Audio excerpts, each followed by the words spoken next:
Jamás imaginé que las palabras más crueles que escucharía en mi vida saldrían de la boca de mi propio hijo. Antes de continuar, suscríbete y activa la campanita porque cada día publicamos nuevas historias.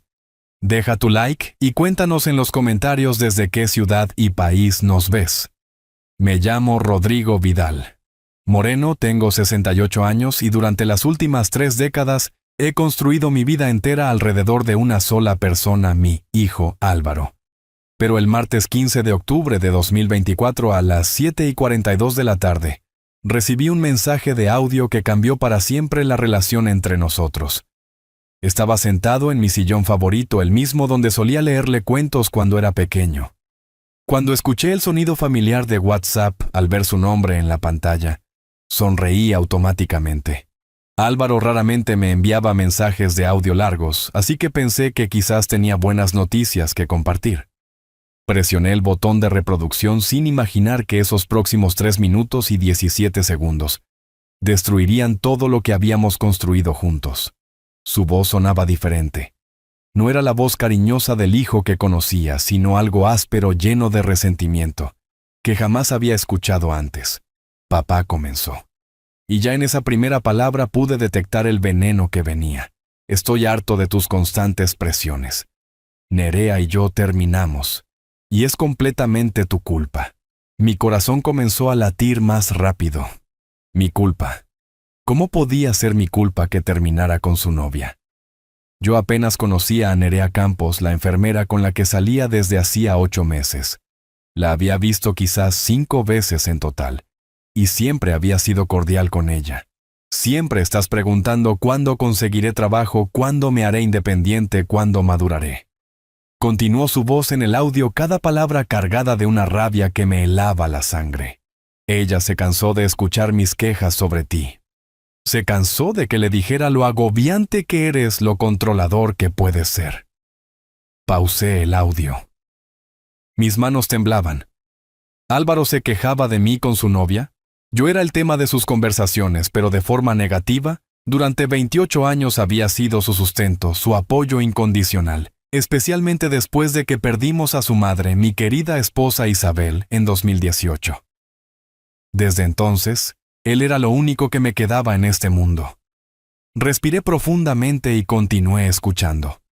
Lo que vino después fue como recibir una puñalada directa al corazón. Ya no puedo más con esto, papá. Estoy cansado de fingir que me importa tu opinión, cansado de actuar como el hijo perfecto que nunca fui. La verdad es que... Aquí hizo una pausa que me pareció eterna. Ojalá nunca hubiera sido mi padre. Inútil. Solo sabes presionar, solo sabes hacer que me sienta mal conmigo mismo. Tal vez Nerea tenía razón cuando dijo que los hombres como tú crían hijos débiles. El mundo se detuvo. Literalmente sentí como si el aire hubiera abandonado mis pulmones. Inútil. Él me llamaba inútil. Yo que había trabajado 16 horas diarias durante décadas para darle la mejor educación, la mejor vida posible. Yo que después de quedar viudo había rechazado la posibilidad de rehacer mi vida para concentrarme completamente en él. Pero el audio no había terminado. Con una frialdad que jamás había escuchado en su voz, Álvaro añadió: No me llames, no me busques. Necesito tiempo para pensar si realmente quiero que formes parte de mi futuro. Y antes de que digas algo, sí, estoy viviendo en la casa que compraste y usando el coche que pagaste, pero eso no te da derecho a controlar mi vida. Y entonces, el silencio. Un silencio que se extendió por toda mi casa, llenando cada rincón con el eco de sus palabras. Inmediatamente intenté llamarlo, pero el teléfono ni siquiera sonaba. Me había bloqueado. Mi propio hijo, la persona por la que había sacrificado todo, me había bloqueado después de decirme que ojalá nunca hubiera sido su padre. Me quedé allí sentado con el teléfono en las manos, sintiendo como si los últimos 28 años de mi vida hubieran sido una mentira completa. Todas las noches que me quedé despierto cuando era pequeño y tenía fiebre, todos los ahorros invertidos en su educación, todos los sueños que pospuse para asegurarme de que él tuviera un futuro mejor. Inútil. La palabra resonaba en mi cabeza como un eco tortuoso.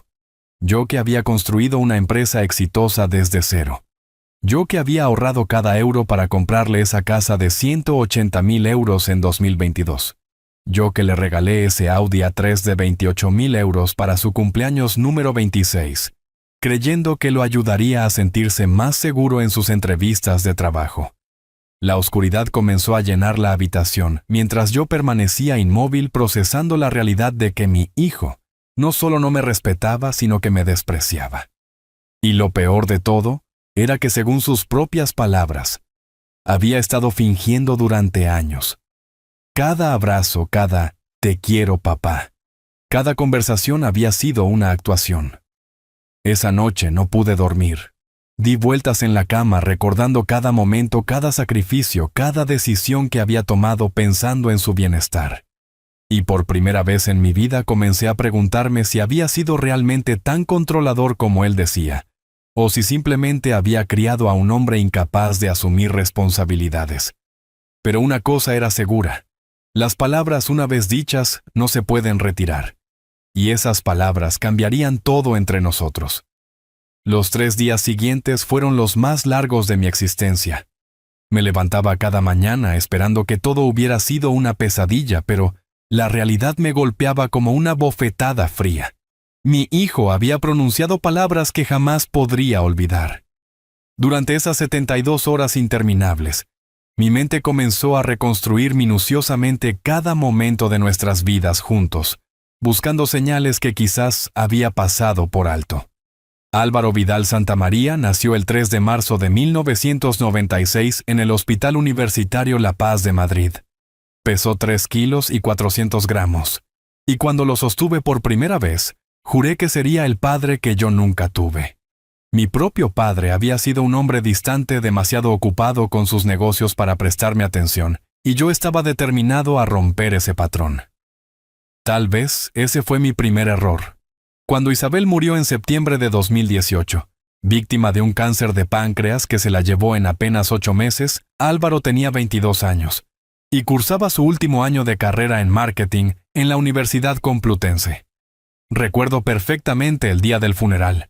Él lloraba desconsoladamente mientras yo permanecía fuerte consolándolo, prometiéndole que nunca le faltaría nada. «Tranquilo, hijo», le susurré mientras abrazaba sus hombros temblorosos. «Ahora somos solo tú y yo, pero saldremos adelante juntos». Durante los meses siguientes, observé cómo Álvaro se sumía en una depresión profunda. Sus calificaciones bajaron, dejó de salir con amigos y pasaba días enteros encerrado en su habitación. Como cualquier padre preocupado, decidí actuar. Contraté al mejor psicólogo de Madrid, el Dr. Fernández Ruiz, cuyas sesiones costaban 120 euros cada una. Durante un año completo llevé a Álvaro religiosamente todos los martes y viernes. Fueron cerca de 100 sesiones que ascendieron a 12,000 euros, dinero que pagué sin chistar, porque mi hijo lo necesitaba. Gradualmente Álvaro comenzó a mejorar. Se graduó con honores en junio de 2019, y yo organicé una celebración familiar donde invité a todos nuestros parientes. Compré champán Dom Perignon de 300 euros la botella, contraté un catering de la bien aparecida que costó 1,800 euros, y le regalé un Rolex Submariner valorado en 8,500 euros. «Te lo has ganado, campeón», le dije esa noche mientras brindábamos. «Tu madre estaría orgullosa». Pero después de la graduación vino la realidad del mundo laboral, y ahí comenzaron mis verdaderas preocupaciones. Mes tras mes, Álvaro enviaba currículums sin obtener respuestas positivas. Al principio lo apoyé completamente, entendiendo que el mercado estaba difícil para los recién graduados. Le pagaba sus gastos personales, le daba 500 euros mensuales para sus salidas, y cuando necesitaba ropa nueva para entrevistas, no dudaba en darle otros 300 o 400 euros adicionales. En 2020, cuando llegó la pandemia, las oportunidades laborales se volvieron aún más escasas. Álvaro pasaba días enteros jugando videojuegos en la PlayStation, que le había comprado alegando que era su forma de lidiar con el estrés de la búsqueda de empleo. Yo lo entendía, o al menos creía entenderlo. Había perdido a su madre, estaba luchando por encontrar su lugar en el mundo, y yo era lo único estable que tenía. Durante esos 2 años calculé que gasté aproximadamente 25,000 euros en sus necesidades. Psicólogo, ropa, salidas, gasolina del coche que usaba el mío, seguros, teléfono móvil, gimnasio, y una infinidad de pequeños gastos que se acumulaban mes tras mes, pero jamás se lo reproché. Era mi hijo, mi única familia, y consideraba que era mi responsabilidad apoyarlo hasta que encontrara estabilidad. En enero de 2022, después de casi 3 años de búsqueda infructuosa, Álvaro llegó a casa con una propuesta que cambiaría nuestras vidas para siempre. Papá me dijo con una sonrisa que no veía desde hacía meses: creo que necesito independizarme. Vivir contigo me está limitando, me hace sentir como un adolescente. Si tuviera mi propio espacio, podría concentrarme mejor en mi carrera profesional. La lógica me pareció sólida. Efectivamente, a los 26 años era normal que deseara su propia independencia. Además, pensé que la responsabilidad de mantener una casa propia lo motivaría a encontrar trabajo más rápidamente. Así que comencé a buscar propiedades adecuadas para él. Encontré un apartamento perfecto en Pozuelo de Alarcón, 2 habitaciones, un baño completo, cocina americana y una pequeña terraza con vista al parque. El precio era 180,000 euros, una suma considerable, pero que yo podía permitirme gracias a los ahorros de toda una vida de trabajo arduo. Lo compré completamente a mi nombre por razones fiscales, explicándole a Álvaro que cuando tuviera ingresos estables, podríamos transferir la propiedad gradualmente. 3 meses después, para su 27º cumpleaños, le regalé el Audi A3 plateado. Había estado usando mi viejo Volkswagen desde que se graduó, pero consideré que necesitaba un vehículo más apropiado para sus entrevistas de trabajo. El coche costó 28,000 euros, y nuevamente lo registré a mi nombre para efectos del seguro y el financiamiento. Ahora sí tienes todo lo necesario para triunfar, le dije el día que le entregué las llaves. Sus ojos brillaban de emoción. Me abrazó fuertemente, y por un momento sentí que había tomado la decisión correcta. Gracias, papá. No sabes lo que esto significa para mí. Te prometo que no te defraudaré. Durante los siguientes 18 meses mantuve mi apoyo económico mientras él se adaptaba a su nueva vida independiente. Le transfería 1,200 euros mensuales para cubrir gastos de mantenimiento, servicios públicos, alimentación y cualquier imprevisto que pudiera surgir. Ocasionalmente, cuando tenía entrevistas importantes, le daba dinero adicional para ropa nueva o para llevar a posibles empleadores a almorzar. Pero conforme pasaba el tiempo, comencé a notar ciertos cambios en su comportamiento. Nuestras conversaciones se volvieron más espaciadas y superficiales. Cuando lo llamaba para preguntarle sobre sus entrevistas, sus respuestas eran vagas y evasivas. Sí, papá, todo va bien. Tengo varias cosas en proceso. Te mantendré informado. En febrero de 2024, 8 meses antes de recibir ese audio devastador, decidí visitarlo sin previo aviso. Llegué a su apartamento un miércoles por la tarde y encontré algo que me desconcertó. Había 3 personas desconocidas en su sala jugando videojuegos y bebiendo cerveza importada que costaba 5 euros la botella. Álvaro parecía incómodo por mi visita inesperada. «Papá no sabía que venías», me dijo mientras me presentaba rápidamente a sus invitados, quienes me saludaron cordialmente, pero con cierta incomodidad evidente. Noté que había comida para llevar de restaurantes caros esparcida por la mesa de centro y varias bolsas de tiendas de ropa de marca en el sofá. Esa noche, durante la cena, decidí abordar el tema directamente. Álvaro, me da la impresión de que has estado gastando dinero en cosas no esenciales. El dinero que te doy es para cubrir necesidades básicas mientras encuentras empleo. Su reacción fue defensiva e inmediata. Papá, necesito mantener cierta imagen social para poder establecer contactos profesionales. Además, de vez en cuando merezco relajarme un poco. La búsqueda de empleo es muy estresante. Acepté su explicación, pero algo dentro de mí comenzó a cuestionarse si realmente estaba ayudándolo, o simplemente permitiendo que se acomodara en una vida sin responsabilidades reales. Sin embargo, decidí confiar en él. Era mi hijo. y tenía que creer que eventualmente encontraría su camino. Ahora recordando todos esos momentos, mientras las palabras, ojalá nunca hubiera sido mi padre, inútil, resonaban constantemente en mi cabeza, me daba cuenta de que había sido completamente ingenuo. Mi generosidad había sido interpretada como debilidad, mi amor como control y mis sacrificios como obligaciones. El jueves por la noche, exactamente 3 días después de recibir el audio, tomé una decisión que cambiaría nuestras vidas para siempre. El viernes 18 de octubre decidí hacer algo que jamás había hecho en mi vida, investigar discretamente la verdadera naturaleza de mi hijo. Durante 48 horas había estado consumido por la confusión y el dolor, pero ahora una nueva emoción comenzaba a emerger. La necesidad urgente de conocer la verdad completa sobre quién era realmente Álvaro, cuando yo no estaba presente. Mi primera parada fue el bar madrileño, un establecimiento local a apenas 3 cuadras del apartamento de Álvaro. El dueño Tomás Guerrero era un hombre de mi edad con quien ocasionalmente intercambiaba saludos cordiales cuando visitaba a mi hijo. Decidí acercarme como si fuera una conversación casual entre vecinos del barrio. «Hola, Tomás», le dije mientras pedía un café cortado. «¿Cómo van las cosas por aquí?»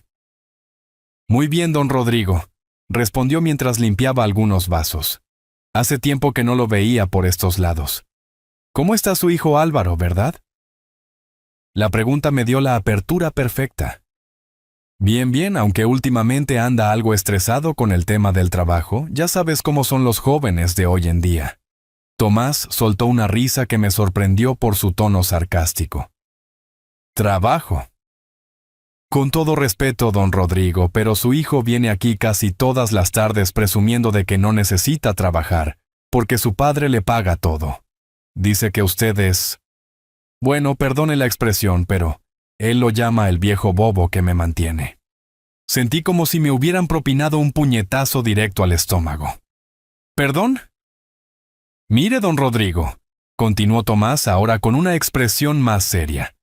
«Yo tengo 2 hijos de la edad de Álvaro y jamás me faltarían al respeto de esa manera. Su hijo viene aquí con sus amigos, pide las bebidas más caras del menú, y cuando le pregunto cómo puede permitirse esos lujos sin trabajar, siempre responde lo mismo. Mi viejo es un ingenuo. Le digo que estoy buscando trabajo, y me da lo que quiero». Las palabras de Tomás me atravesaron como dagas. ¿Cuánto tiempo lleva diciendo esas cosas? Desde que se mudó al apartamento hace como 2 años.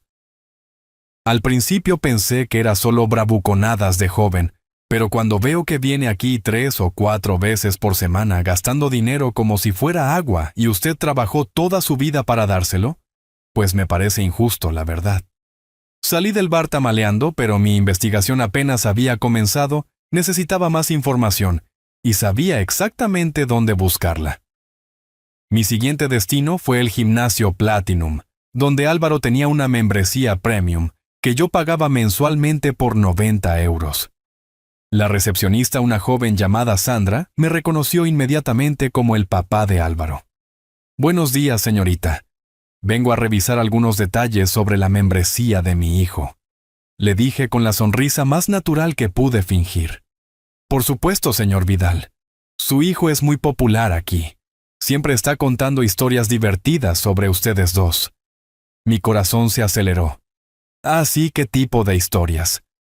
Sandra parecía dudar si debía continuar, pero finalmente habló. «Bueno, él dice que usted es muy... ¿Cómo lo puso? Controlador y pesado, pero que lo tiene bien entrenado. Dice que solo tiene que inventar algunas entrevistas de trabajo falsas y usted le da dinero extra para ropa nueva». Cada palabra era como recibir una descarga eléctrica. Entrevistas falsas. Sí nos contó hace unas semanas que había inventado una entrevista con una empresa de publicidad para conseguir 500 euros extra para comprarse unas zapatillas Nike Air Jordan que cuestan 200 euros. Se reía mucho contándolo. Abandoné el gimnasio sintiéndome físicamente mareado. 2 años. Durante 2 años completos, Álvaro había estado riéndose de mí a mis espaldas, burlándose de mi generosidad utilizando mi amor paternal como una herramienta para su beneficio personal. Pero necesitaba más evidencias. Mi siguiente parada fue la tienda de ropa masculina Hugo Boss, donde recordaba haber visto bolsas en su apartamento durante mi última visita. El vendedor, un hombre elegante de unos 40 años, me atendió cordialmente. Cuando mencioné que era el padre de Álvaro Vidal, su expresión cambió inmediatamente. Ah, sí, el joven Álvaro. Es un cliente frecuente aquí. Compra regularmente camisas de 200 euros, pantalones de 300 euros, y el mes pasado se llevó una chaqueta de 800 euros. ¿Con qué frecuencia viene? Diría que 1 o 2 veces al mes. Siempre paga en efectivo y siempre menciona que su padre le da dinero porque es fácil de manipular. Perdone que se lo diga tan directamente, señor Vidal, pero a mí me parece un poco irrespetuoso. La humillación era aplastante. No solo había estado financiando un estilo de vida de lujo que mi hijo no merecía, sino que él se había estado burlando públicamente de mí durante años. Mi última parada ese día fue el restaurante Coque, un establecimiento de alta cocina donde las cenas cuestan mínimo 150 euros por persona. Había anotado un recibo de ese lugar en el coche de Álvaro durante una de mis visitas. El maître, después de confirmar que conocía a Álvaro, me proporcionó la información más devastadora de todas. Su hijo cena aquí aproximadamente 2 veces al mes, siempre con diferentes grupos de amigos. La cuenta promedio para su mesa suele ser de 600 a 800 euros. Es muy generoso invitando a otros. ¿Generoso? Sí, siempre paga la cuenta completa. Y siempre hace el mismo comentario cuando llega el momento de pagar. No se preocupen, muchachos, papá paga. Dice que usted es tan ingenuo que cree que todo el dinero va para gastos básicos de supervivencia. Regresé a casa esa noche con una claridad dolorosa pero necesaria. Durante 2 años, mientras yo me preocupaba por su bienestar, su futuro y su estabilidad emocional, Álvaro había estado viviendo como un príncipe a mis expensas, riéndose de mi ingenuidad con extraños, utilizando mi generosidad como material de entretenimiento para sus amigos. Calculé mentalmente los números. Cenas de lujo por 600 euros 2 veces al mes equivalían a 1.200 euros mensuales solo en restaurantes. Ropa de marca por valor de 500 euros mensuales. Bebidas caras en bares por otros 300 euros semanales. Había estado gastando aproximadamente 3.000 euros mensuales en lujos, mientras me decía que necesitaba 1.200 para gastos básicos. Pero lo que más me dolía no era el dinero. Era la traición. Era descubrir que cada abrazo, cada gracias, papá, cada expresión de gratitud había sido una actuación cuidadosamente calculada. Era saber que yo había sido el hazmerreír de desconocidos que conocían mejor que yo la verdadera naturaleza de mi propio hijo. Esa noche, mientras permanecía despierto mirando el techo de mi habitación, las palabras del audio cobraron un significado completamente diferente. No había sido un arrebato de ira por la pérdida de su novia. Había sido la expresión auténtica de lo que realmente pensaba sobre mí, que era un inútil, cuya única función en su vida era proporcionar financiamiento para sus caprichos. Durante 28 años había creído que estaba criando a un hombre de bien. En cambio, había creado a un manipulador experto que había convertido mi amor paternal en su fuente personal de ingresos. El sábado por la mañana, después de una noche de insomnio total, tomé el teléfono y marqué un número que no había llamado en meses. Era hora de actuar, y sabía exactamente por dónde comenzar.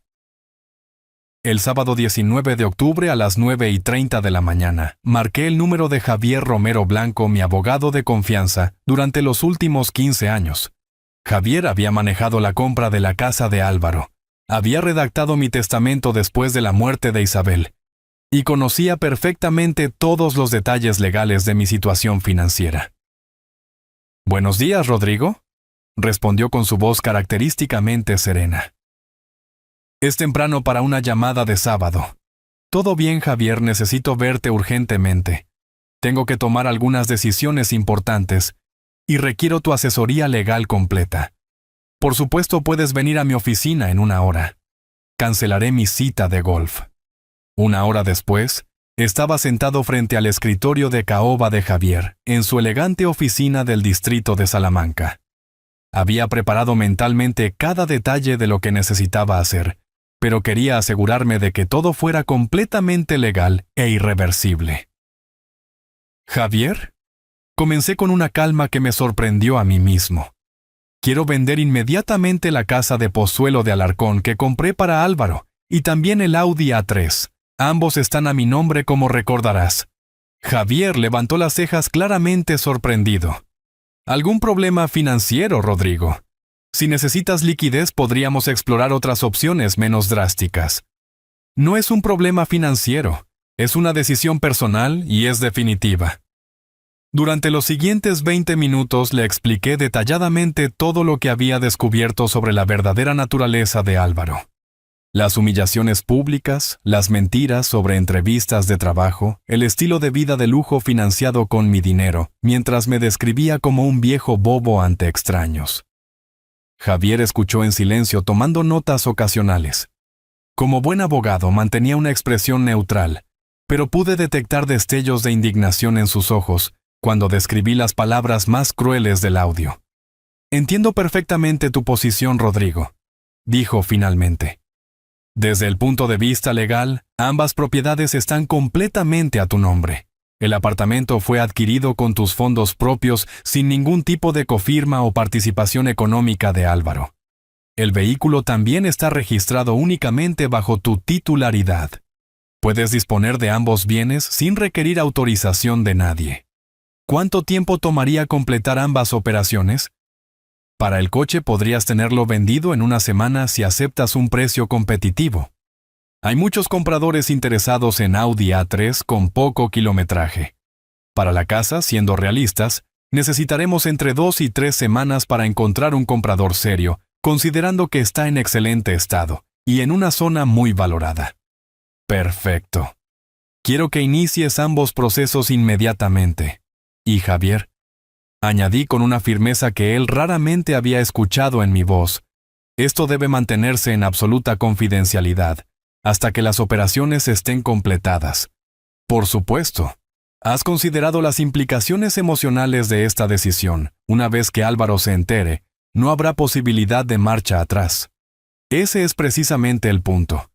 Durante años he sido demasiado blando, demasiado comprensivo. He permitido que me falte al respeto porque creía que eventualmente maduraría y valoraría mis sacrificios. Pero ahora entiendo que mi generosidad solo ha alimentado su desprecio hacia mí». Javier asintió lentamente. «Muy bien. Conozco a varios inversores inmobiliarios que podrían estar interesados en una propiedad como esa, y tengo contactos en concesionarios de coches usados que podrían hacer una oferta competitiva por el Audi. Una cosa más, Javier. Quiero que el dinero de ambas ventas se transfiera inmediatamente a una cuenta nueva que solo yo pueda manejar. No quiero que exista ninguna posibilidad de que Álvaro tenga acceso a esos fondos. Sin problema. Podemos abrir una cuenta de ahorro de alto rendimiento en el Banco Santander. Con la cantidad que estaremos manejando, podrías obtener intereses significativos. Salimos de su oficina con un plan completamente estructurado». El lunes por la mañana, Javier contactaría a 3 inversores inmobiliarios diferentes para solicitar valuaciones del apartamento. Simultáneamente publicaría el Audi en Autoscout 24 y en los foros especializados de venta de vehículos premium. Durante el camino de regreso a casa mi teléfono sonó. Era un número desconocido, pero cuando respondí, escuché la voz de mi hermana Pilar Vidal Jiménez. «Rodrigo, soy Pilar. Álvaro me pidió que te llamara porque dice que no puede contactarte directamente». Mi mandíbula se tensó inmediatamente. «¿Qué quiere?» «Dice que está muy arrepentido por las cosas que te dijo el otro día y que necesita hablar contigo para aclarar algunos malentendidos. Parece genuinamente angustiado, hermano». La ironía de la situación era casi cómica. Álvaro había estado burlándose de mí durante años, pero ahora que había cortado comunicación con él por 3 días, estaba angustiado y quería aclarar malentendidos. «Pilar, aprecio que te hayas tomado la molestia de llamar, pero no tengo nada que aclarar con Álvaro. Él dijo exactamente lo que pensaba y yo he tomado nota. Pero Rodrigo es tu hijo. Todos cometemos errores cuando estamos alterados emocionalmente. Errores. La palabra me provocó una risa amarga. ¿Pilar? ¿Tú sabías que tu querido sobrino se refiere a mí como el viejo bobo cuando sale con sus amigos? ¿Sabías que ha estado inventando entrevistas de trabajo falsas durante meses para conseguir dinero extra que gasta en lujos mientras se ríe de mi ingenuidad? El silencio del otro lado de la línea me confirmó que Pilar no tenía idea de la verdadera situación. Escúchame bien, Pilar. Continué con una voz más dura de lo habitual. Durante 28 años he sacrificado todo por ese muchacho. He posponido mis propios sueños. He rechazado oportunidades de rehacer mi vida. He invertido cada euro disponible en su educación y bienestar. Y él ha convertido mi generosidad en motivo de burla pública. Rodrigo. Yo no sabía, por supuesto que no sabías, porque Álvaro es experto en mostrar una cara diferente a cada persona. Conmigo actuaba como el hijo agradecido contigo. Probablemente actúa como el sobrino cariñoso, y con sus amigos se convierte en el aprovechado que se burla de su padre estúpido. ¿Qué vas a hacer? Voy a enseñarle el valor real de las cosas que ha estado disfrutando gratis durante años, y voy a demostrarle que las palabras tienen consecuencias. Colgué el teléfono sintiéndome más determinado que nunca. El lunes por la mañana, Javier comenzaría oficialmente el proceso de venta. Había calculado que podríamos obtener aproximadamente 175.000 euros por el apartamento, considerando las condiciones actuales del mercado inmobiliario.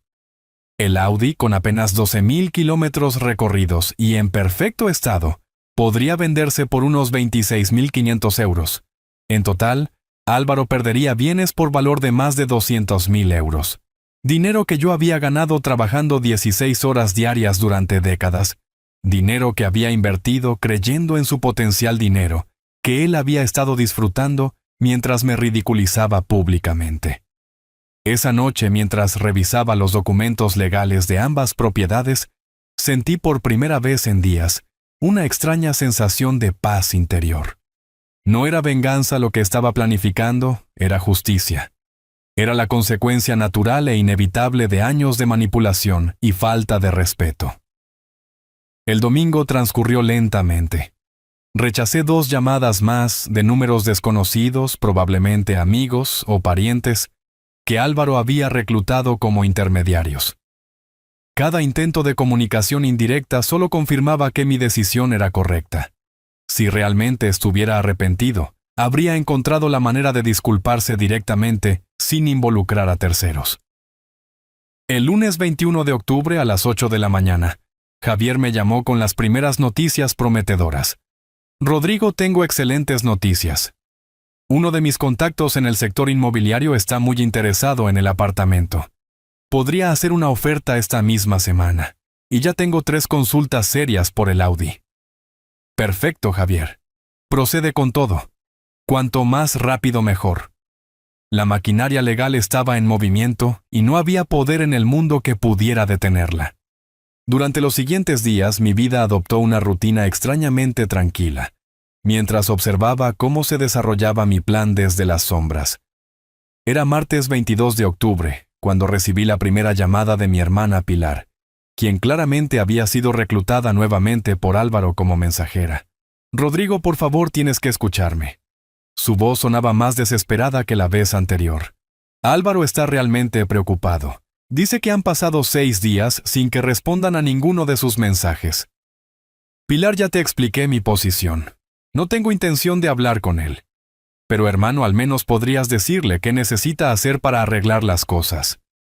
El pobre muchacho está perdiendo peso de la ansiedad. La ironía de que Álvaro estuviera ansioso después de años de tranquilidad a mis expensas no se me escapó. ¿Sabes qué, Pilar? Dile exactamente esto. Que reflexione profundamente sobre las últimas palabras que me dirigió, y que cuando entienda completamente por qué esas palabras fueron imperdonables, entonces podremos hablar. Eso es todo, eso es todo. Colgué sabiendo perfectamente que Álvaro no tenía la capacidad de autorreflexión necesaria para comprender la magnitud de su error. Durante 28 años, había vivido sin consecuencias reales por sus acciones, y probablemente interpretaría mi silencio como una rabieta temporal, que eventualmente se resolvería con alguna disculpa superficial. Esa misma tarde Javier me llamó con noticias prometedoras. Rodrigo, el inversor inmobiliario, visitó el apartamento esta mañana y está dispuesto a hacer una oferta de 175.000 euros. Es exactamente el precio que esperábamos. ¿Cuándo podríamos cerrar la operación? Si aceptas la oferta, podríamos tener todos los documentos firmados para el viernes de la próxima semana. También tengo buenas noticias sobre el Audi. Un concesionario de coches de lujo está dispuesto a comprarlo por 26.500 euros. Acepto ambas ofertas. Procede inmediatamente. Perfecto. Solo necesito que vengas mañana a firmar algunos documentos preliminares. Mientras tanto, había comenzado a notar ciertos movimientos extraños alrededor de mi casa. El miércoles por la tarde, mientras regresaba de mi caminata diaria por el parque, observé un coche azul estacionado frente a mi entrada. Cuando me acerqué, reconocí al conductor. Era Carlos Mendoza, uno de los amigos más cercanos de Álvaro desde la universidad. Carlos bajó la ventanilla cuando me vio aproximarme. «Hola, señor Vidal. Podríamos hablar un momento, por supuesto, Carlos. ¿Qué necesitas? Bueno, es sobre Álvaro». «Está realmente mal, señor. No ha salido de su apartamento en 3 días, y cuando hablamos por teléfono solo repite que usted no le responde los mensajes». Interesante. Álvaro había enviado a su amigo como explorador para evaluar mi estado emocional y posiblemente negociar algún tipo de tregua. Carlos, aprecio tu preocupación por tu amigo, pero esto es un asunto familiar que Álvaro y yo debemos resolver directamente. Es que él dice que usted lo bloqueó de todos lados y que no tiene manera de contactarlo. La mentira era tan evidente que casi me hizo reír. Álvaro me había bloqueado a mí después de enviar ese audio cruel, no al revés, pero obviamente había reescrito la narrativa para presentarse como la víctima ante sus amigos. Carlos, te voy a dar un consejo gratuito. No siempre creas todo lo que Álvaro te cuenta sobre su relación conmigo.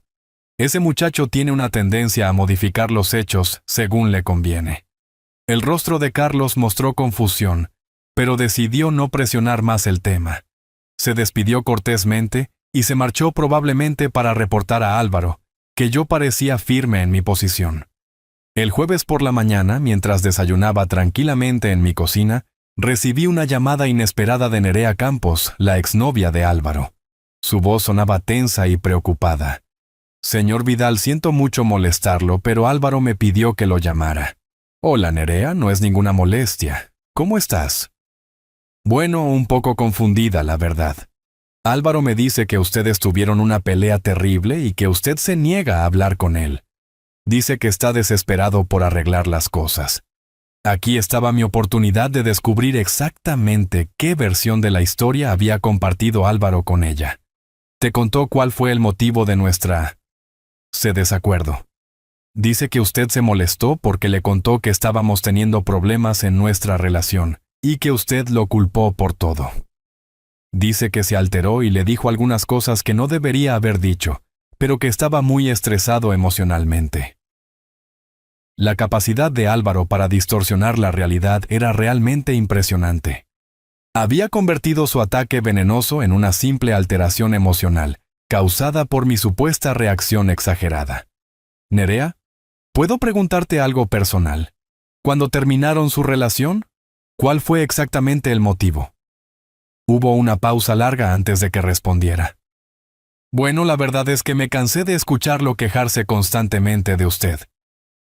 Siempre decía que usted era muy controlador, muy exigente, que lo presionaba demasiado para que encontrara trabajo. Y también su voz se hizo más pequeña. Me molestaba que a los 28 años siguiera dependiendo completamente de su padre para todo. Todo. Si la casa donde vive, el coche que maneja, incluso el dinero para nuestras citas. Al principio pensé que era temporal, que pronto conseguiría un empleo y se haría independiente. Pero después de 8 meses de relación, me di cuenta de que no tenía ninguna intención real de cambiar su situación. Esta conversación estaba siendo más reveladora de lo que había esperado. Alguna vez mencionó cómo hablaba de mí cuando yo no estaba presente. Otra pausa. Señor Vidal, no quiero causar más problemas entre ustedes. Nerea, por favor, necesito escuchar la verdad. Bueno, sí, a veces decía cosas que me parecían irrespetuosas. Decía que usted era fácil de manipular, que solo necesitaba inventar algunas emergencias o problemas emocionales para conseguir dinero extra. Una vez cuando fuimos a cenar a un restaurante caro, bromeó diciendo que papá está pagando sin saberlo. Cada palabra confirmaba lo que ya había descubierto durante mi investigación. Gracias por tu honestidad, Nerea. ¿Puedo pedirte un favor? Si Álvaro te vuelve a pedir que intercedas por él, dile que primero necesita reflexionar seriamente sobre el respeto que le debe a la persona que lo ha mantenido durante 28 años. Por supuesto, señor Vidal, y siento mucho que haya pasado por esto. Esa conversación me proporcionó una claridad adicional sobre la situación. Álvaro no solo me había faltado al respeto en privado, sino que había arruinado su propia relación amorosa con sus constantes quejas sobre mí. Y ahora, después de perder a su novia por su propia toxicidad, me culpaba a mí por todo. El viernes por la tarde, mientras firmaba los documentos preliminares en la oficina de Javier, mi abogado me informó que todo procedía según el cronograma previsto. El inversor inmobiliario ya depositó el enganche de 17.500 euros como señal de buena fe. La venta del apartamento se cerrará oficialmente el próximo martes, y el concesionario puede recoger el Audi el lunes por la mañana. Excelente trabajo, Javier. Hay una cosa más, Rodrigo. Este es el momento en que legalmente debería notificar a Álvaro sobre las transacciones, ya que él vive actualmente en la propiedad que se está vendiendo. Consideré sus palabras cuidadosamente. ¿Cuánto tiempo de anticipación requiere la ley? Técnicamente, como inquilino de facto debería recibir un aviso de 30 días. Pero dado que no existe un contrato de arrendamiento formal y que tú eres el único propietario legal, podríamos reducir ese periodo a una semana. Entonces, notifícalo exactamente una semana antes de que tenga que desalojar. Quiero que tenga tiempo suficiente para encontrar otro lugar, pero no tanto como para intentar sabotear las ventas. Mientras regresaba a casa esa tarde me sentía extrañamente sereno. En menos de una semana, Álvaro descubriría que había perdido tanto su casa como su coche. La expresión en su rostro cuando se diera cuenta de la magnitud de las consecuencias de sus palabras valdría cada momento de ansiedad que había experimentado durante los últimos días. El cerco se estaba cerrando, y él no tenía idea de lo que estaba por venir. El lunes 28 de octubre será una fecha que ni Álvaro ni yo olvidaremos jamás. A las 10:15 de la mañana, mientras yo observaba desde la ventana de mi sala cómo los empleados del concesionario se llevaban el Audi A3 plateado en una grúa especializada, mi teléfono permaneció en silencio absoluto. Álvaro no tenía idea de que su vehículo acababa de desaparecer para siempre de su vida. La operación fue sorprendentemente eficiente. 2 técnicos uniformados llegaron con toda la documentación necesaria, verificaron el número de chasis, inspeccionaron minuciosamente el exterior e interior del vehículo, y en menos de 40 minutos habían completado la transferencia. 26.500 euros fueron depositados instantáneamente en mi nueva cuenta bancaria. Javier había coordinado perfectamente cada detalle. El apartamento de Pozuelo de Alarcón sería oficialmente transferido al nuevo propietario el martes por la mañana, pero los documentos legales ya estaban completados y notarizados. Solo faltaba la ceremonia final de entrega de llaves. Durante esas horas cruciales mantuve mi rutina diaria completamente normal. Desayuné tranquilamente, leí el periódico ABC, de principio a fin salí a caminar por el Parque del Retiro durante 1 hora, y almorcé en mi restaurante habitual. Cualquier observador externo habría pensado que era un día perfectamente ordinario en la vida de Rodrigo Vidal Moreno, pero internamente estaba experimentando una mezcla fascinante de anticipación y justicia poética. Después de años de manipulación y humillación pública, finalmente Álvaro iba a enfrentarse con las consecuencias reales de sus acciones. A las 4:37 de la tarde, mi teléfono finalmente sonó. Era un número que no reconocía, pero cuando respondí, Escuché la voz inconfundible de mi hijo. Sonaba completamente diferente a cualquier tono que hubiera usado conmigo anteriormente. Agudo, desesperado, al borde del pánico. «Papá, por favor no cuelgues. Necesito hablar contigo urgentemente». Su primer instinto fue suplicar, no disculparse. Interesante. ¿Qué necesitas, Álvaro? Mi coche. Mi coche ha desaparecido. Bajé esta mañana para ir a una entrevista de trabajo y ya no estaba en el estacionamiento. Llamé a la policía y me dijeron que no fue robado, que fue retirado legalmente por el propietario registrado. Cada palabra estaba cargada de histeria genuina. Durante 2 años había estado viviendo con la falsa seguridad de que esos bienes le pertenecían, y ahora la realidad legal lo golpeaba como un tsunami. ¿Una entrevista de trabajo?, pregunté con calma deliberada. ¿No serás otra de tus entrevistas inventadas para conseguir dinero extra? El silencio del otro lado de la línea fue ensordecedor. Había tocado exactamente el nervio correcto. Papá, yo. ¿Cómo sabes sobre tus entrevistas falsas? Sobre cómo me llamas el viejo bobo en los bares. Sobre cómo te jactas de tenerme bien entrenado para darte dinero cuando inventas emergencias. Quiente esas cosas, eso no es cierto.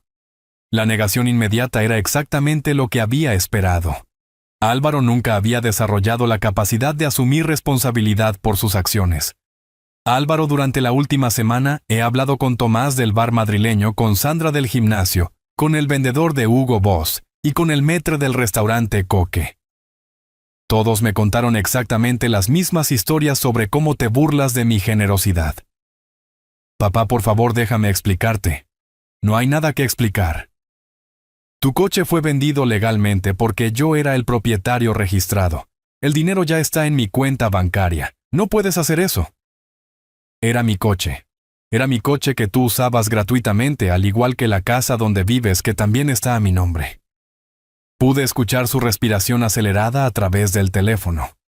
La realización de las implicaciones de mis palabras estaba comenzando a penetrar en su cerebro. ¿Qué quieres decir con también? Quiero decir que el apartamento de Pozuelo de Alarcón fue vendido esta mañana por 175,000 euros. El nuevo propietario tomará posesión oficial mañana a las 10 de la mañana. Lo que siguió fue un silencio tan prolongado que pensé que la llamada se había cortado. Finalmente, escuché lo que sonaba como un sollozo ahogado. Papá, no puedes hablar en serio. ¿Dónde voy a vivir? ¿Cómo voy a transportarme? Todas mis cosas están en esa casa. Deberías haberte hecho esas preguntas antes de enviarme ese audio diciéndome que ojalá nunca hubiera sido tu padre. Estaba alterado. Había terminado con Nerea y estaba furioso. No hablaba en serio. Pero sí hablabas cuando le decías a extraños que yo era un inútil fácil de manipular, ¿verdad? Eso lo venías diciendo durante años, no durante un momento de alteración emocional. ¿Cómo? ¿Quién te dijo eso? La misma Nerea me confirmó que constantemente te quejabas de mí durante su relación. Me contó sobre tus bromas de que papá está pagando sin saberlo cuando ibas a restaurantes caros. La conversación se había convertido en una demolición sistemática de todas sus mentiras y manipulaciones. Cada negación era confrontada inmediatamente con evidencia específica. Papá, por favor. Podemos arreglar esto. Puedo cambiar. Puedo conseguir un trabajo real. Puedo pagarle todo lo que te debo. ¿Con qué dinero vas a pagarme, Álvaro? No tienes ahorros, no tienes empleo y ahora no tienes casa ni coche. Exactamente. ¿Cómo planeas pagarme todo yo? Yo encontraré la manera. Por favor, no hagas esto. Soy tu hijo. Eres mi hijo, sí. Pero ser mi hijo no te da derecho a humillarme públicamente durante años. Y luego esperaré que no haya consecuencias. ¿Qué quieres que haga? Dime. ¿Qué tengo que hacer para arreglar esto? Su desesperación era palpable, pero había algo fundamentalmente equivocado en su enfoque. Seguía pensando que esto era una situación negociable que podía ofrecer algo a cambio para revertir las consecuencias de sus acciones. Lo que tenías que hacer era respetarme durante los últimos 10 años. Lo que tenías que hacer era valorar los sacrificios que hice por ti, después de la muerte de tu madre. Lo que tenías que hacer era buscar trabajo genuinamente, en lugar de inventar entrevistas falsas para este firme dinero extra. Pero puedo hacer todo eso ahora. Puedo empezar de nuevo. Claro que puedes empezar de nuevo, pero lo harás sin mi apoyo financiero, sin mi casa y sin mi coche. Lo harás exactamente como millones de jóvenes de tu edad, que trabajan para mantenerse a sí mismos. ¿Dónde voy a dormir esta noche? Esa es una excelente pregunta que deberías haber considerado antes de llamarme inútil, y decir que ojalá nunca hubiera sido tu padre. Papá, por favor, no puedes dejarme en la calle. No te estoy dejando en la calle, Álvaro. Te estoy enseñando a caminar por ti mismo, algo que debería haber hecho hace muchos años. ¿Cuándo puedo recuperar mis cosas del apartamento? Tienes hasta mañana a las 9 de la mañana para retirar tus pertenencias personales. Después de esa hora, el nuevo propietario tomará posesión completa. Una noche. ¿Me das una noche para encontrar dónde vivir y mudar todas mis cosas? Te estoy dando exactamente el mismo tiempo que tú me diste para recuperarme de tus palabras crueles. ¡Ninguno! Colgué el teléfono y lo apagué inmediatamente. Durante los siguientes 30 minutos mi casa permaneció en silencio absoluto, mientras yo procesaba la conversación que acababa de tener. No sentía culpa, no sentía arrepentimiento. Por primera vez en semanas sentía una profunda sensación de justicia cumplida. Álvaro finalmente estaba experimentando las consecuencias directas de años de manipulación y falta de respeto. Esa noche, mientras cenaba solo en mi comedor, reflexioné sobre el hecho de que en menos de 24 horas había recuperado más de 200,000 euros que creía perdidos para siempre, y había enseñado a mi hijo una lección que ninguna cantidad de dinero podría haber comprado. La verdadera educación de Álvaro Vidal Santamaría había comenzado finalmente. El martes 29 de octubre amaneció gris y lluvioso, como si el clima hubiera decidido reflejar perfectamente el drama que estaba a punto de desarrollarse. A las 8:45 de la mañana, mientras bebía mi café matutino y revisaba las últimas noticias financieras, escuché el sonido inconfundible de un coche frenando bruscamente frente a mi casa. Cuando miré por la ventana vi a Álvaro bajándose de un taxi amarillo cargando 2 maletas grandes y arrastrando una tercera. Su apariencia era completamente diferente a la del joven seguro de sí mismo que conocía. Cabello despeinado, ropa arrugada que claramente había usado para dormir y una expresión de desesperación absoluta que nunca había visto en su rostro. Durante los siguientes 5 minutos, observé cómo luchaba para sacar todas sus pertenencias del taxi, mientras el conductor esperaba impaciente con el taxímetro corriendo. Era evidente que había pasado la noche empacando frenéticamente, probablemente sin dormir, tratando de rescatar lo que pudiera de su vida anterior. Finalmente, después de pagar al taxista con lo que parecían ser sus últimos euros en efectivo, Álvaro se dirigió directamente hacia mi puerta principal. Sus golpes no fueron corteses llamadas de atención. Fueron puñetazos desesperados de alguien al borde del colapso emocional. «Papá, abre la puerta. Necesito hablar contigo inmediatamente». Su voz atravesaba las paredes como un grito de animal herido. Durante 30 segundos consideré simplemente ignorarlo y permitir que se fuera por donde había venido. Pero había algo en mí que necesitaba verlo cara a cara. Necesitaba observar directamente las consecuencias de mis decisiones. Abrí la puerta lentamente, manteniendo mi expresión completamente neutral. Lo que vi me sorprendió incluso a mí. Álvaro parecía haber envejecido 5 años en una sola noche.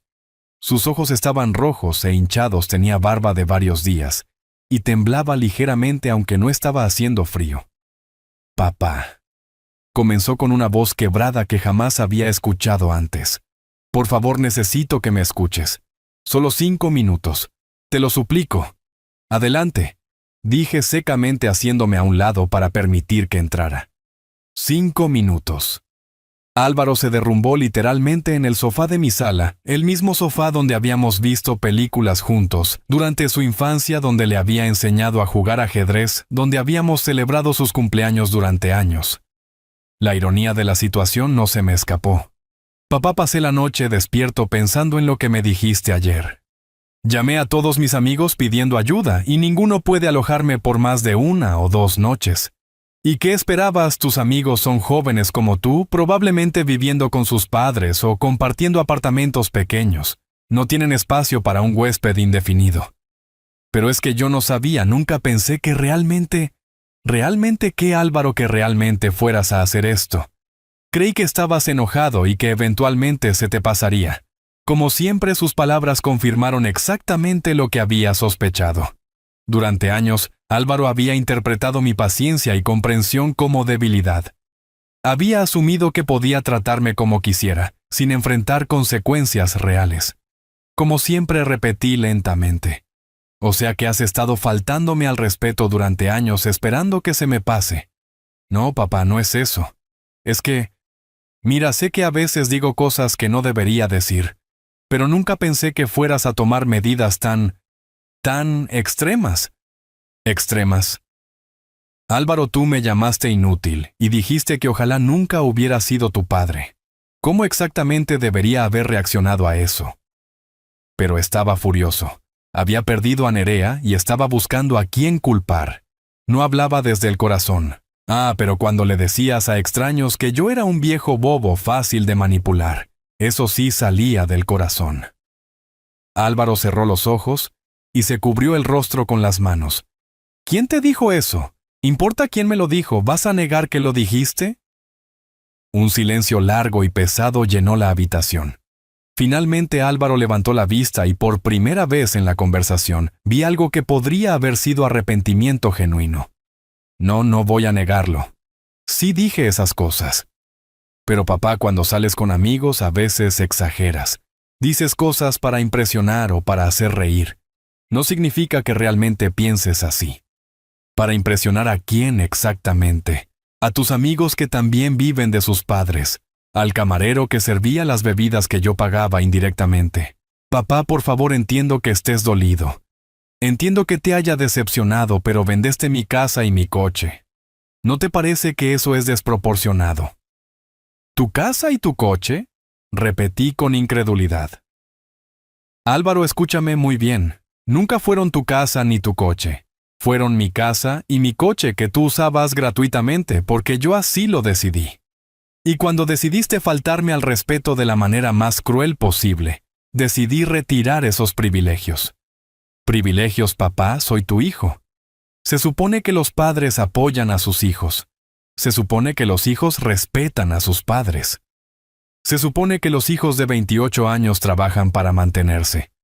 Se supone que cuando un padre invierte 200,000 euros en el futuro de su hijo, ese hijo muestra al menos un mínimo de gratitud. Yo estaba agradecido. Llamándome inútil, estabas agradecido. Burlándote de mí en bares, estabas agradecido. Inventando entrevistas falsas para estafarme dinero extra, estabas agradecido. Cada pregunta era como una bofetada verbal. Álvaro se retorcía en el sofá claramente incómodo, con el nivel de especificidad de mis acusaciones. Papá, yo puedo cambiar. Puedo conseguir un trabajo real. Puedo pagarle todo lo que te debo. ¿Con qué dinero, Álvaro? Acabas de decir que ninguno de tus amigos puede alojarte por más de 2 noches. ¿Con qué dinero vas a pagarme 200,000 euros? Haré lo que sea necesario. Perfecto, hazlo. Demuéstrame durante los próximos 5 años que puedes mantenerte a ti mismo, ahorrar dinero y vivir como un adulto responsable. Entonces consideraré si nuestra relación puede repararse. 5 años sin tu ayuda, sin siquiera hablar contigo, Álvaro. Tú destruiste nuestra relación con tus propias palabras. Ahora tú tienes que reconstruirla con tus propias acciones. Pero papá, no tengo dónde vivir. No tengo dinero. No tengo coche para ir a entrevistas de trabajo reales. Bienvenido a la vida de millones de jóvenes españoles que no tienen padres dispuestos a regalarles casas y coches. Ellos encuentran maneras de sobrevivir. Tú también puedes. ¿Y mientras tanto qué? ¿Duermo en la calle? Mientras tanto aprendes el valor real de las cosas que habías estado disfrutando gratis. Aprendes a valorar cada euro que ganes con tu propio esfuerzo. Y quizás eventualmente aprendes a valorar al padre que sacrificó toda su vida por ti. Álvaro se puso de pie bruscamente con los puños cerrados y el rostro rojo de frustración. Esto es cruel, papá. Esto es venganza. No, Álvaro. Venganza sería arruinar tu reputación públicamente como tú arruinaste la mía. Venganza sería contarle a toda nuestra familia y amigos exactamente qué tipo de persona eres realmente. Esto es justicia. Esto es que finalmente enfrentes las consecuencias de tus decisiones. No puedes hacer esto. Soy tu único hijo. Exactamente. Eres mi único hijo, y por eso durante 28 años te permití comportarte de maneras que nunca hubiera tolerado de nadie más. Pero ya no más. Álvaro se dirigió hacia la puerta. Luego se detuvo y se giró para enfrentarme una última vez. ¿Esto es definitivo? No hay nada que pueda hacer para cambiar tu decisión. Hay muchas cosas que puedes hacer. Puedes conseguir un trabajo. Puedes encontrar un lugar donde vivir. Puedes aprender a ser independiente. Puedes desarrollar verdadera humildad y respeto. Pero todo eso lo tienes que hacer por ti mismo sin mi ayuda. Y después de eso, después de 5 años.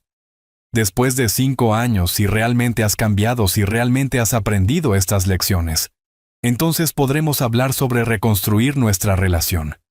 Pero será una relación completamente diferente, basada en el respeto mutuo, no en la dependencia económica. Álvaro salió de mi casa esa mañana arrastrando sus maletas bajo la lluvia sin mirar atrás. Mientras lo observaba alejarse, no sentí tristeza ni arrepentimiento.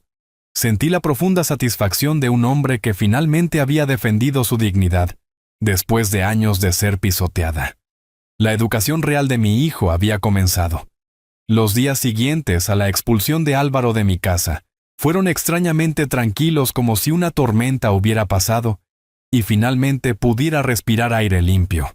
Sin embargo, esa calma se vio interrumpida el jueves 31 de octubre, cuando recibí una llamada inesperada de Nerea Campos. «Señor Vidal». Su voz sonaba tensa y preocupada. «Siento mucho molestarlo, pero tengo que contarle algo importante sobre Álvaro». «Te escucho, Nerea». «Ayer por la noche apareció en mi apartamento completamente desesperado. Tenía 3 maletas, y me suplicó que lo dejara quedarse conmigo solo por unos días, hasta que encontrara una solución permanente». La imagen de mi hijo mendigando refugio a su exnovia me produjo una mezcla compleja de lástima y satisfacción. «¿Y qué le dijiste?» Le dije que no, por supuesto.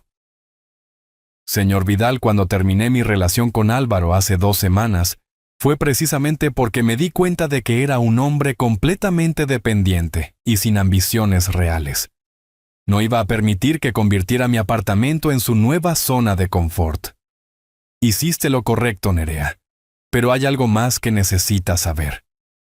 Durante nuestra conversación, él me confesó algo que me dejó helada.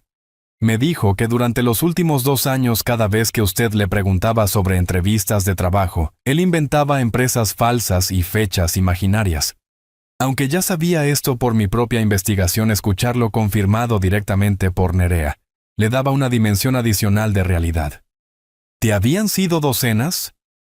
Aparentemente tenía una libreta donde anotaba todos los detalles de las empresas falsas para no contradecirse cuando usted le hacía seguimiento. Incluso había creado nombres ficticios de supuestos entrevistadores. La meticulosidad de su engaño era aún más perturbadora que la mentira en sí misma. Durante 2 años, Álvaro había estado operando como un estafador profesional, usando a su propio padre como víctima. También me contó algo sobre el dinero que usted le daba mensualmente, continuó Nerea. Dice que le transfería 1,000 a 200 euros para gastos básicos, pero que en realidad gastaba menos de 400 euros en comida y servicios. El resto lo usaba para bares, restaurantes caros y ropa de marca. 800 euros mensuales de diferencia, sí, durante 2 años. Él mismo calculó que había desviado aproximadamente 19,000 euros, que supuestamente eran para supervivencia básica. 19,000 euros, casi 20. Ceros a 0 euros, que había robado efectivamente de mis transferencias mensuales dinero, que yo creía que estaba financiando su alimentación y servicios públicos, pero que en realidad financiaba un estilo de vida de lujo. Nerea, ¿por qué me estás contando todo esto? Porque durante nuestra conversación quedó claro que él no entendía realmente por qué usted había tomado medidas tan drásticas. Sigue pensando que fue una reacción exagerada a un momento de ira. No comprende que usted descubrió años de engaños y manipulación. ¿Dónde está durmiendo ahora? No tengo idea. Después de que le negué el refugio en mi apartamento, se fue muy alterado. Mencionó algo sobre buscar una pensión barata en el centro de Madrid. Después de colgar con Nerea, llamé inmediatamente a mi hermana Pilar. Era hora de que la familia conociera la verdad completa sobre la situación antes de que Álvaro pudiera manipular su versión de los eventos. Pilar, necesito que vengas a mi casa esta tarde. Hay cosas importantes sobre Álvaro que toda la familia debe saber. Rodrigo, ¿qué está pasando exactamente? Álvaro me llamó ayer llorando diciendo que lo echaste de la casa y vendiste todas sus cosas. Pensé que era una exageración. No era una exageración, y cuando escuches toda la historia entenderás por qué.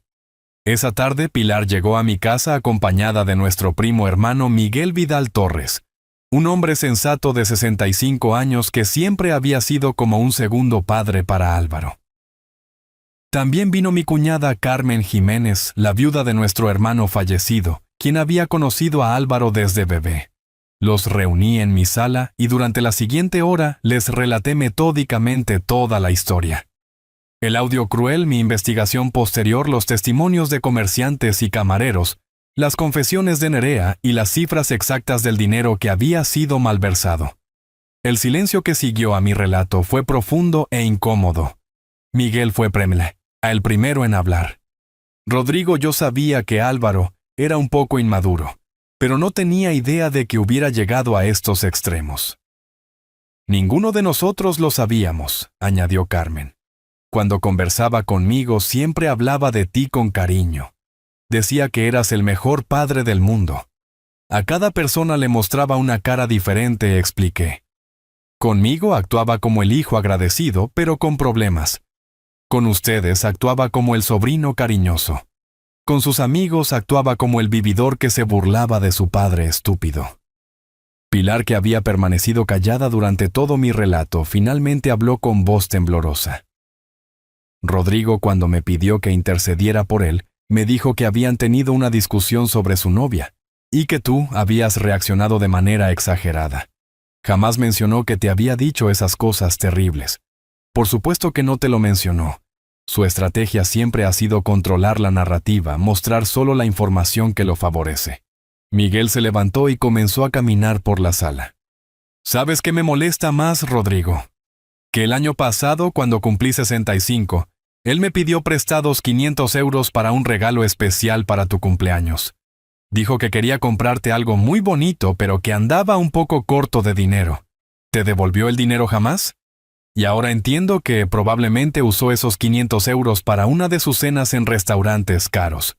Carmen añadió su propia revelación. A mí me pidió 300 euros el mes pasado para ayudar con los gastos de la casa porque decía que tú estabas pasando por dificultades económicas después de la jubilación. Dificultades económicas. La ironía era casi cómica. Tengo más de 400.000 euros en ahorros y una pensión mensual de 2.800 euros. Nos mintió a todos, concluyó Pilar con tristeza. Pero Rodrigo sigue siendo tu hijo. ¿No crees que estas medidas son un poco severas, Pilar? Durante 28 años he sido comprensivo, paciente y generoso. ¿Cuál ha sido el resultado? Un hijo que me roba dinero, que me humilla públicamente, y que finalmente me dice que ojalá nunca hubiera sido su padre. Exactamente, ¿qué más debería haber tolerado? Miguel asintió lentamente. Rodrigo tiene razón. Nosotros hemos estado viendo solo la superficie. Si Álvaro era capaz de estafar a su propio padre durante años y de mentirnos a todos nosotros para conseguir dinero adicional, entonces necesita aprender algunas lecciones muy duras sobre la vida. ¿Pero dónde está viviendo ahora?, preguntó Carmen con genuina preocupación. Según Nerea, está buscando una pensión barata en el centro, y eso está bien. Hay miles de jóvenes madrileños que viven en pensiones mientras trabajan y ahorran para independizarse. Álvaro finalmente va a experimentar la vida real.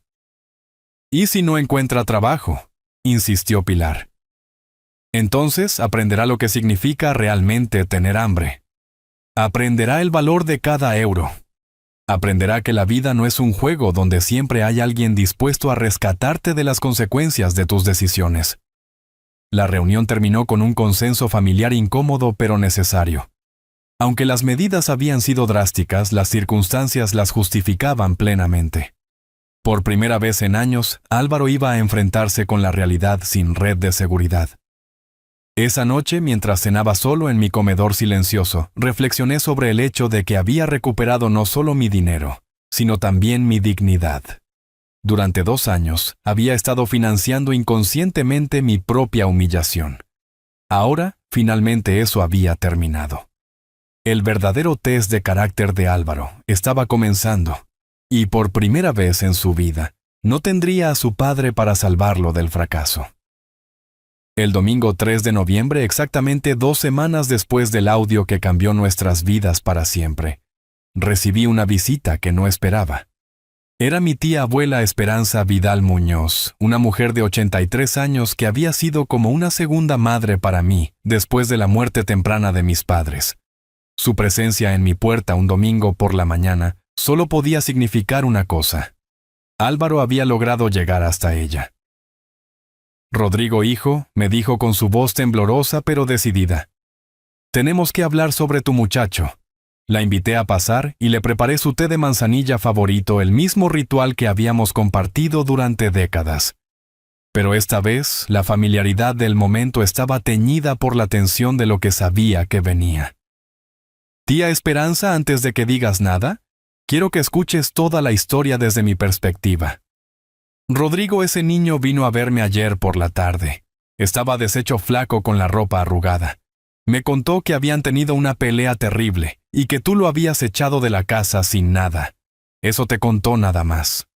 Me dijo que había cometido el error de desahogarse contigo sobre sus problemas amorosos, que había usado algunas palabras fuertes porque estaba muy alterado y que tú habías reaccionado vendiendo todo lo que tenía.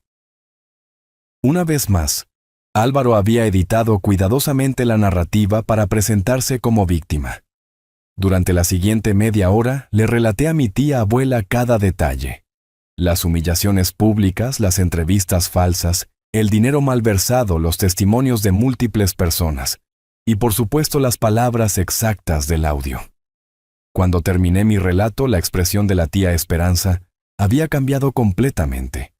Sus ojos, que habían llegado llenos de reproche hacia mí, ahora mostraban una mezcla de tristeza y comprensión.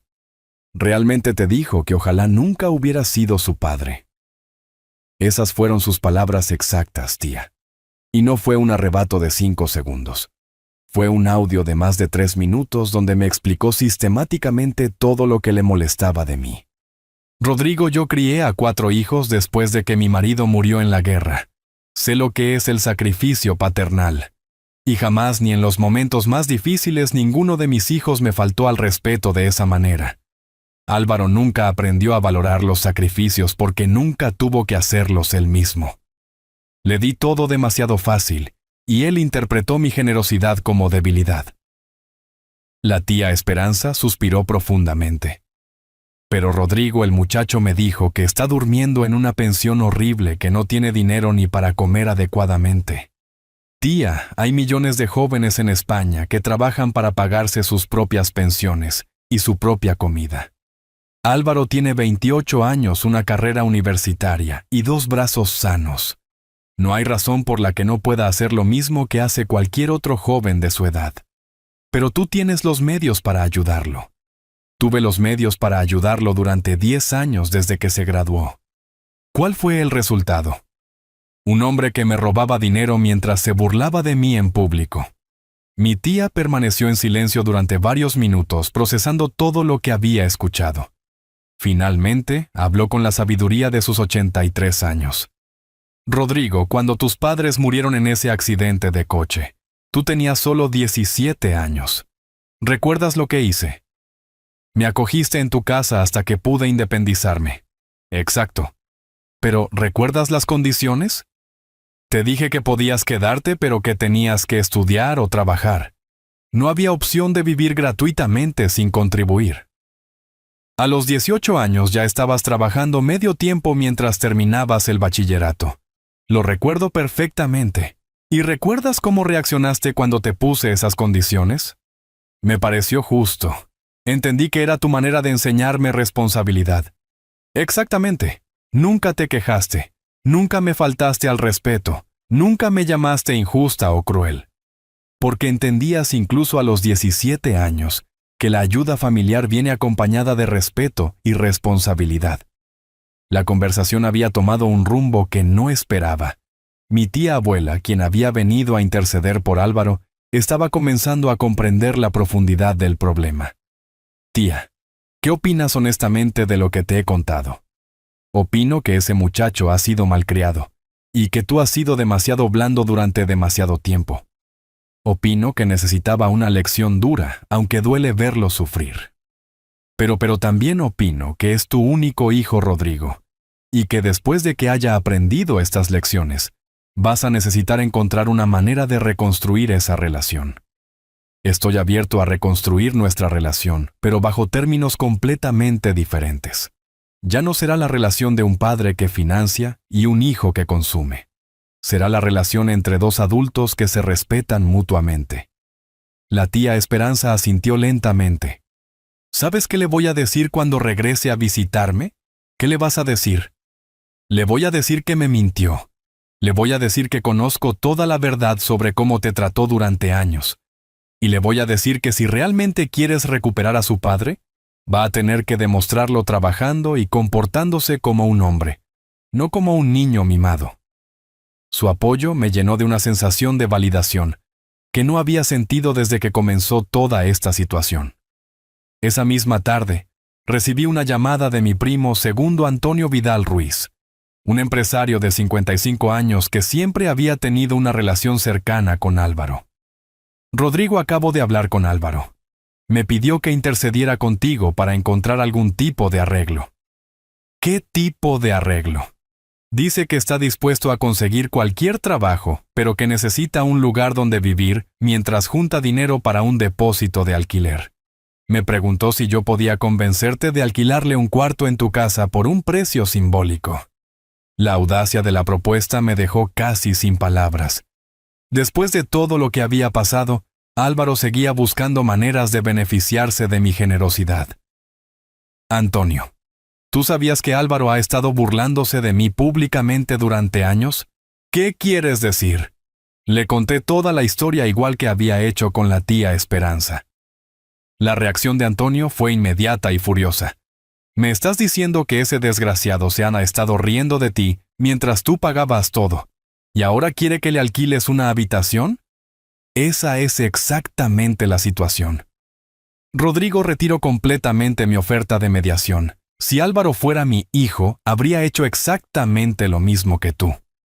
O peor, yo habría hecho pública toda su historia. Habría contado a toda la familia y a todos nuestros conocidos exactamente qué tipo de persona es. Tú has sido mucho más discreto y misericordioso de lo que él merece. La conversación con Antonio me confirmó algo importante.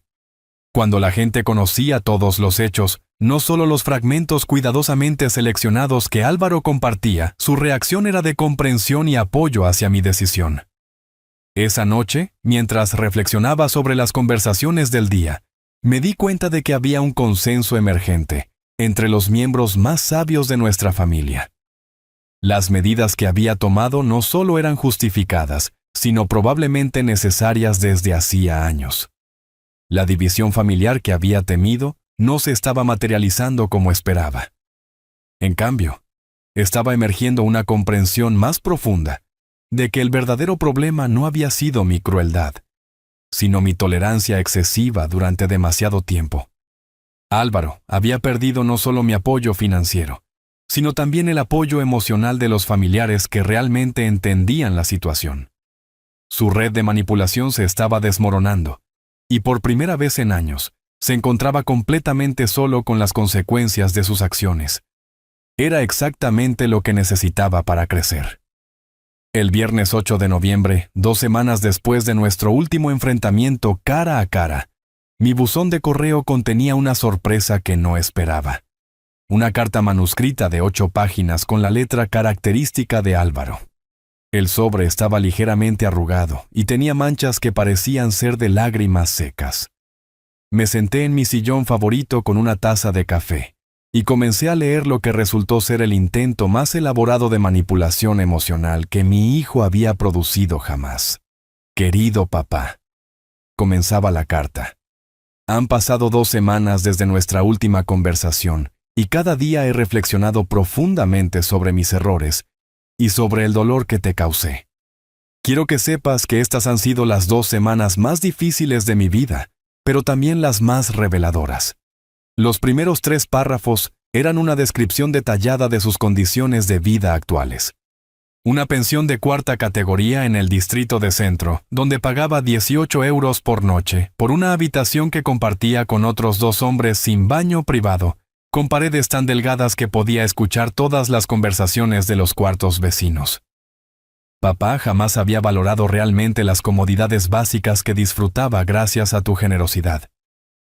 Ahora entiendo lo que significa ducharse en un baño sucio que comparto con 12 personas diferentes, o intentar dormir mientras alguien ronca a 2 metros de distancia. La 4ª página contenía un inventario detallado de sus gastos diarios. 18 euros de alojamiento, 6 euros para 2 comidas básicas en cafeterías baratas, 2 euros para transporte público cuando tenía entrevistas. Con estos números necesito 26 euros diarios solo para sobrevivir. Sin ingresos, mis ahorros de 500 euros se agotan en menos de 3 semanas. 500 euros de ahorros. La cifra me llamó la atención porque confirmaba algo que siempre había sospechado. Durante todos estos años de transferencias mensuales de 1.200 euros, Álvaro nunca había desarrollado el hábito del ahorro. Todo lo que recibía lo gastaba inmediatamente. La 5ª página describía sus intentos de conseguir empleo. He enviado 127 currículums en las últimas 2 semanas. He tenido 11 entrevistas reales, no como las falsas que inventaba antes. Papá, ahora entiendo la humillación de sentarse frente a un entrevistador que revisa tu historial laboral y ve un vacío de 10 años después de la graduación universitaria. Aquí la carta tomaba un tono más introspectivo. Durante estas entrevistas, he tenido que explicar por qué un hombre de 28 años nunca ha tenido un empleo formal. He tenido que admitir que mi padre me mantenía completamente y he visto el juicio en los ojos de estos entrevistadores. He sentido vergüenza real por primera vez en mi vida. La 6ª página contenía lo que parecía ser un análisis de autorreflexión. Papá, durante estas 2 semanas de soledad absoluta, he recordado conversaciones que tuvimos años atrás. Recordé cómo me preguntabas constantemente sobre mis planes de futuro y cómo yo respondía con evasivas o promesas vagas. Ahora entiendo que no eran preguntas molestas. Eran las preocupaciones legítimas de un padre que veía que su hijo no estaba desarrollándose normalmente. También he recordado todas las veces que llegabas del trabajo agotado, pero siempre tenías tiempo para escuchar mis problemas o para darme dinero cuando decía que lo necesitaba. He recordado cómo nunca cuestionabas mis gastos, cómo siempre confiabas en mi palabra cuando inventaba emergencias financieras. La 7ª página era la más problemática. He hablado con varios de mis antiguos amigos durante estas semanas, y muchos me han dicho cosas que me han abierto los ojos. Carlos me confesó que siempre pensó que yo te trataba mal, pero que nunca se atrevió a decírmelo directamente.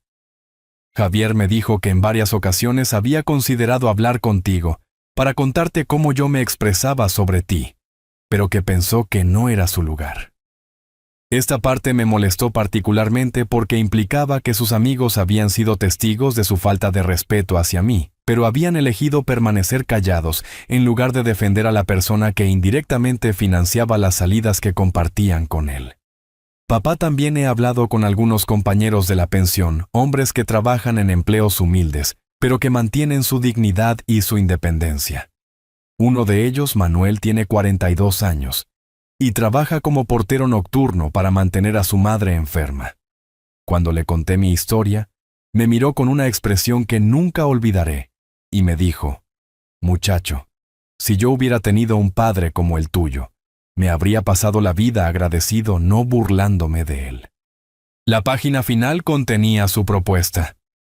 «Papá, sé que he perdido el derecho a pedirte cualquier cosa, sé que mis acciones fueron imperdonables y que las palabras que te dije fueron crueles y falsas, pero te pido una última oportunidad de demostrarte que puedo cambiar. No te pido que me devuelvas la casa ni el coche, no te pido que vuelvas a mantenerme económicamente. Solo te pido que me permitas volver a ganar tu respeto gradualmente. Estoy dispuesto a trabajar en lo que sea, a vivir donde sea. Pero necesito saber que existe una posibilidad de reconciliación si realmente demuestro cambios genuinos. Si consideras que merezco una segunda oportunidad, por favor, llámame al número de teléfono que escribo al final de esta carta. Si decides que el daño que causé es irreparable, entenderé tu decisión y no te molestaré más». Terminé de leer la carta y la dejé sobre la mesa de centro. Durante los siguientes 30 minutos permanecí sentado en silencio, analizando cada palabra, cada frase, cada argumento que Álvaro había presentado. Por un lado, la carta mostraba un nivel de autorreflexión que nunca había visto en él. Las referencias específicas a conversaciones pasadas, el reconocimiento detallado de sus errores y la descripción de sus condiciones actuales sugerían un proceso genuino de introspección. Por otro lado, conocía demasiado bien la habilidad de Álvaro para decir exactamente lo que creía que yo quería escuchar. La carta estaba demasiado bien estructurada, demasiado calculada en su progresión emocional, demasiado perfecta en su combinación de humildad y manipulación sutil. La frase final era particularmente reveladora. «Si decides que el daño que causé es irreparable, entenderé tu decisión y no te molestaré más». Era una amenaza emocional disfrazada de respeto.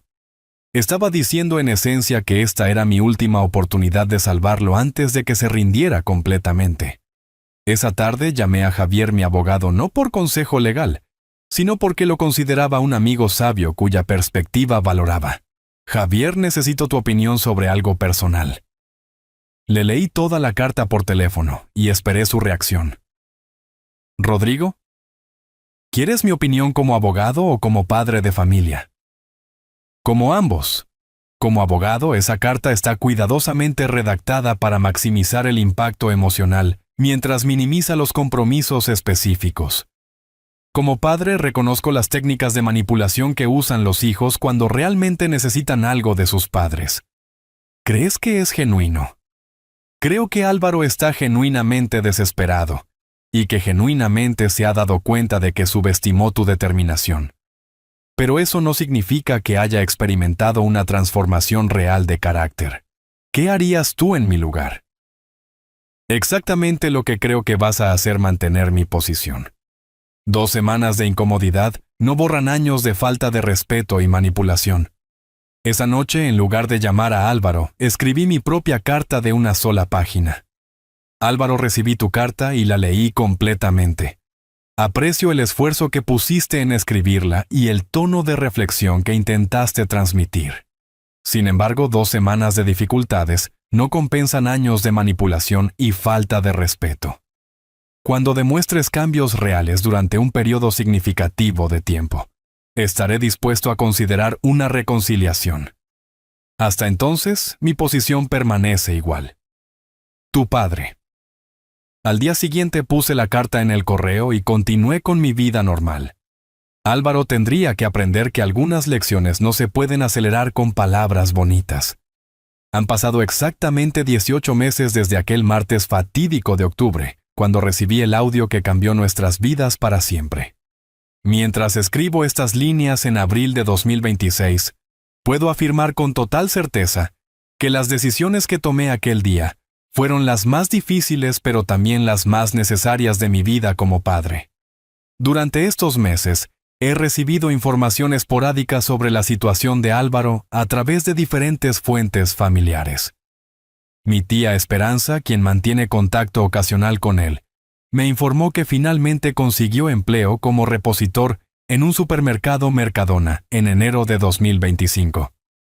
Su salario mensual es de 1.100 euros, una cantidad que antes gastaba en una sola cena con amigos. Según los reportes que recibo, Álvaro ha alquilado un estudio de 25 metros cuadrados en el barrio de Tetuán por 550 euros mensuales. Es un apartamento diminuto sin balcón, con una cocina americana básica y un baño compartido con el apartamento vecino. Para alguien que durante años vivió en un espacioso apartamento de 2 habitaciones en Pozuelo de Alarcón, debe representar un choque considerable. Mi primo Antonio me contó que se encontró con Álvaro en el metro hace 3 meses. Rodrigo casi no lo reconozco, me dijo. Ha perdido peso, se ve mayor, y llevaba un uniforme del supermercado. Cuando me vio se puso completamente rojo de vergüenza. Me saludó educadamente, pero era evidente que hubiera preferido desaparecer. Esta información me produjo sentimientos contradictorios. Por un lado, confirmaba que mi hijo estaba experimentando exactamente las lecciones que necesitaba aprender. El valor del trabajo, la responsabilidad de mantenerse a sí mismo y la humildad que viene con empleos que requieren esfuerzo físico real. Por otro lado, saber que se avergonzaba de su situación me indicaba que aún no había desarrollado completamente la dignidad que viene con el trabajo honesto. Durante estos 18 meses, he utilizado el dinero de las ventas del apartamento y el coche de maneras que me han proporcionado una satisfacción profunda. Invertí 60.000 euros en un plan de jubilación complementario que me garantiza ingresos adicionales durante mis años dorados. Doné 20.000 euros a una fundación que ayuda a padres solteros a financiar la educación universitaria de sus hijos, una causa que me tocó personalmente después de reflexionar sobre mi propia experiencia. Con 40.000 euros, financié un viaje de 4 meses por Europa, algo que había soñado hacer con Isabel antes de su enfermedad, pero que habíamos pospuesto indefinidamente debido a nuestras responsabilidades familiares. Visité Francia, Italia, Grecia y finalmente Alemania, donde pasé 6 semanas aprendiendo alemán en una escuela de idiomas en Berlín. Fue la primera vez en décadas que tomé decisiones basadas únicamente en mis propios deseos, sin considerar las necesidades o demandas de Álvaro.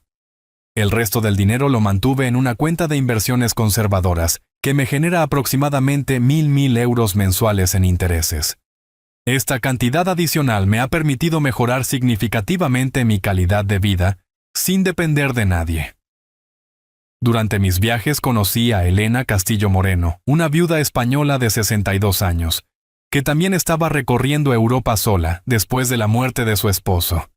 Elena perdió a su marido por cáncer de pulmón hace 3 años, y había decidido cumplir todos los sueños de viaje que habían pospuesto durante 40 años de matrimonio. Nos conocimos en un pequeño café en Florencia, Italia, cuando ambos estábamos consultando mapas turísticos en español. La conversación fluyó naturalmente, y descubrimos que compartíamos no solo el idioma, sino también experiencias similares de pérdida, responsabilidades familiares, y el redescubrimiento de la libertad personal en nuestros años maduros. Elena tiene 2 hijas adultas e independientes que viven en Barcelona. A diferencia de mi experiencia con Álvaro, sus hijas la animaron entusiastamente a viajar y a disfrutar de su nueva libertad. Mamá, le dijeron, has dedicado 40 años a papá y a nosotras. Ahora es tiempo de que vivas para ti misma. Hemos mantenido una amistad profunda desde nuestro encuentro en Italia. Elena vive en Sevilla y nos visitamos mutuamente cada 2 meses. Es una mujer inteligente e independiente económicamente gracias a la pensión de viudedad y a las inversiones que hizo con su difunto esposo. Y más importante aún, es alguien que entiende completamente las decisiones difíciles que tuve que tomar con Álvaro.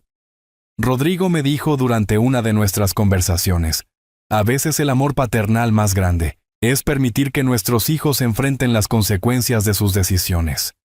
Tú le diste a Álvaro algo que ninguna cantidad de dinero puede comprar: la oportunidad de crecer realmente. En cuanto a comunicación directa con Álvaro, no has habido ninguna desde mi carta de respuesta hace más de 1 año. Ocasionalmente encuentro su número de teléfono actual a través de parientes, pero he resistido la tentación de contactarlo. Esta separación no es permanente, pero sí es necesaria, hasta que él demuestre cambios genuinos y sostenidos, no solo palabras desesperadas, escritas después de 2 semanas de incomodidad. Mi tía Esperanza me informó que Álvaro pregunta por mí cada vez que la visita, pero que ha dejado de pedir que interceda en su favor. Ya no habla de reconciliación inmediata, me contó. Ahora habla de demostrar que puedes ser una persona diferente durante un periodo largo, antes de siquiera intentar contactarte. Este cambio de actitud me indica que quizás está comenzando a entender la magnitud real de lo que perdió, no solo en términos materiales, sino en términos de confianza y respeto paternal. Durante estos meses de reflexión, también he llegado a entender mis propios errores como padre. Fui demasiado generoso, demasiado pronto, demasiado comprensivo, con comportamientos que requerían corrección, demasiado dispuesto a rescatar a Álvaro de las consecuencias naturales de sus decisiones. Mi amor paternal, aunque genuino, había sido mal dirigido y contraproducente. Isabel solía decirme durante los primeros años de crianza de Álvaro: Rodrigo, amar a un hijo no significa darle todo lo que quiere, significa darle lo que necesita para convertirse en un buen hombre. Después de su muerte, olvidé esta sabiduría en mi deseo de compensar la pérdida materna que él había sufrido. Ahora, a los 69 años, he recuperado no solo mi dinero y mi dignidad, sino también mi perspectiva sobre lo que realmente significa ser un buen padre. Un buen padre prepara a su hijo para la vida independiente, no para la dependencia perpetua. Un buen padre enseña respeto exigiéndolo, no permitiendo que sea pisoteado año tras año. Extraño a mi hijo, por supuesto. Me duelo por la relación que perdimos. Absolutamente, pero no me arrepiento de las decisiones que tomé. Álvaro tenía 28 años cuando me faltó al respeto de la manera más cruel posible. No era un adolescente confundido, era un adulto que eligió conscientemente humillar al hombre que había sacrificado todo por él. Las consecuencias que experimentó fueron proporcionales a sus acciones. Y más importante aún, fueron las únicas consecuencias que podrían haber motivado un cambio real en su carácter. Si Álvaro realmente ha aprendido estas lecciones, si realmente ha desarrollado humildad, responsabilidad y respeto genuino, entonces en el futuro, podremos reconstruir nuestra relación sobre bases completamente nuevas. Será la relación entre 2 adultos que se respetan mutuamente, no la relación entre un proveedor y un consumidor.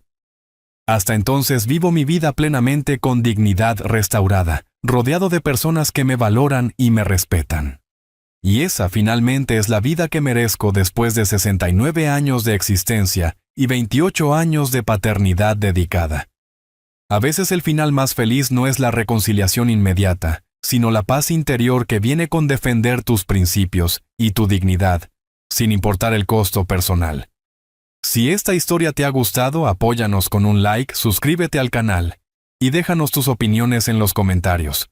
Para escuchar la siguiente historia, haz clic en la caja que aparece a la izquierda.